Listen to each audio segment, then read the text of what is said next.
मजबूत करने में आपका बहुत बड़ा योगदान है।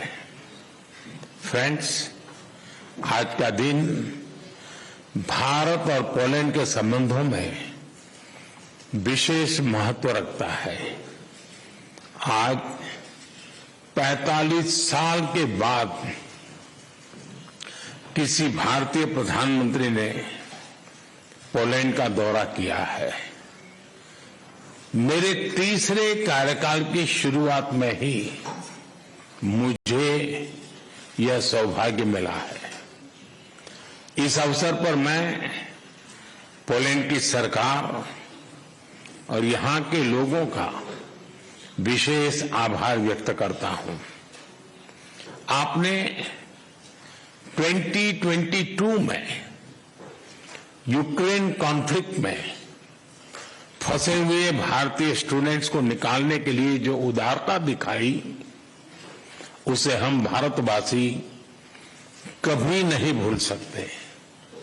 फ्रेंड, इस वर्ष हमने अपने राजनयिक संबंधों की 70वीं वर्षगांठ मना रहे हैं। इस अवसर पर हमने संबंधों को स्ट्रेटेजिक पार्टनरशिप में परिवर्तित करने का निर्णय लिया है। भारत और पोलैंड के संबंध डेमोक्रेसी और रूल ऑफ लॉ जैसी साझा मूल्यों पर आधारित है। आज हमने संबंधों को एक नई दिशा देने के लिए कई इनिशिएटिव्स की पहचान की है। दो लोकतांत्रिक देशों के रूप में हमारी पार्लियामेंट के बीच आदान प्रदान को बढ़ावा दिया जाना चाहिए। आर्थिक सहयोग को व्यापक रूप प्रदान करने के लिए प्राइवेट सेक्टर को जोड़ने के लिए काम किया जाएगा। फूड प्रोसेसिंग के लिए क्षेत्र में पोलैंड वर्ल्ड लीडर्स में से है। हम चाहते हैं कि पोलैंड की कंपनियां भारत में बनवाए जा रहे मेगा फूड पार्क से जुड़े। भारत में तेज गति से हो रहे शहरीकरण से water treatment, solid waste management, urban infrastructure, ऐसे क्षेत्रों में हमारे सहयोग के नए अवसर खुल रहे हैं। Clean coal technology, green hydrogen, renewable energy, artificial intelligence भी हमारी साझी प्राथमिकता के विषय हैं। हम पोलैंड की कंपनियों को make in India and make for the world से जुड़ने के लिए आमंत्रित करते हैं। फिनटेक, फार्मा, स्पेस, ऐसे क्षेत्रों में भारत ने अनेक उपलब्धियां हासिल की है। हमें इन क्षेत्रों में अपना अनुभव पोलैंड के साथ साझा करने में खुशी होगी।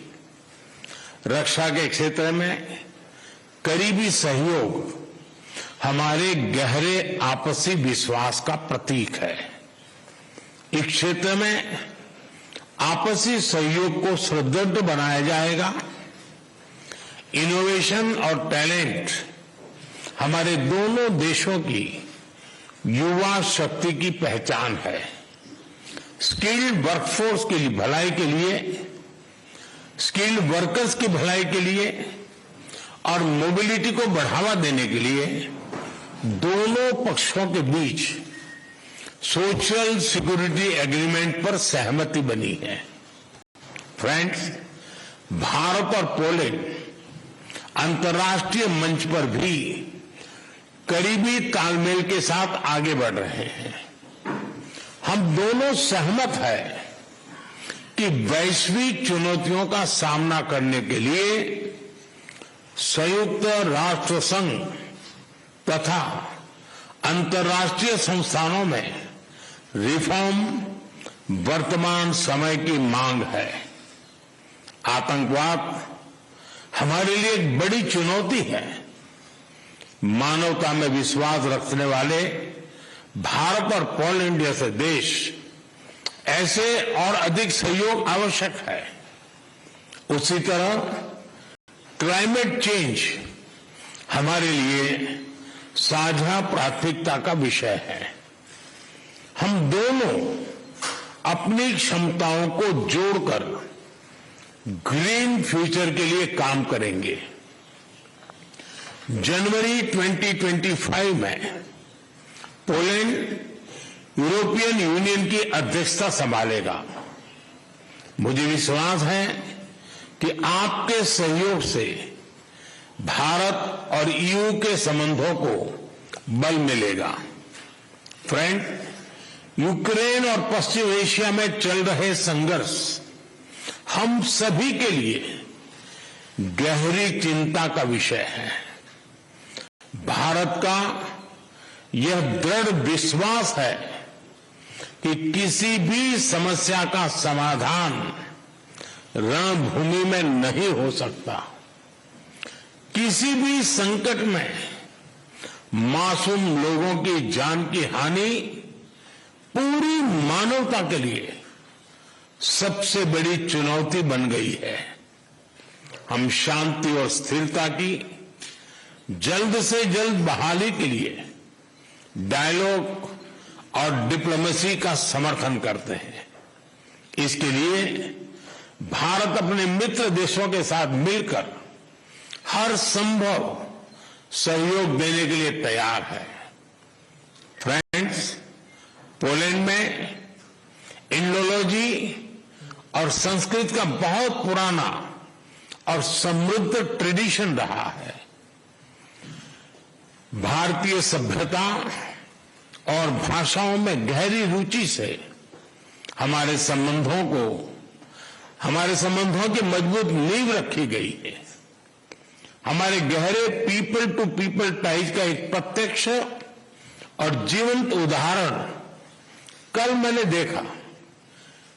इंडियन पोल्स के डोगरे महाराजा और कोल्हापुर के महाराज की याद में बनाए गए मॉन्यूमेंट्स पर मुझे श्रद्धांजलि देने का सौभाग्य मिला।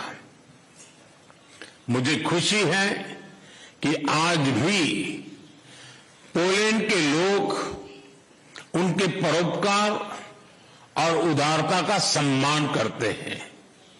उनकी स्मृति को अमर करने के लिए हम भारत और पोलैंड के बीच Jam Sahib of Nawanagar youth exchange programme शुरू करने जा रहे हैं।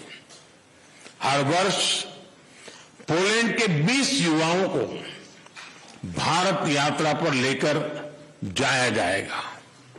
फ्रेंड्स, मैं एक बार फिर प्रधानमंत्री टुस्क और उनकी मित्रता के लिए हृदय से आभार प्रकट करता हूं और हमारे संबंधों को नए स्तर पर ले जाने के लिए अपनी प्रतिबद्धता दोहराता हूं। बहुत बहुत धन्यवाद।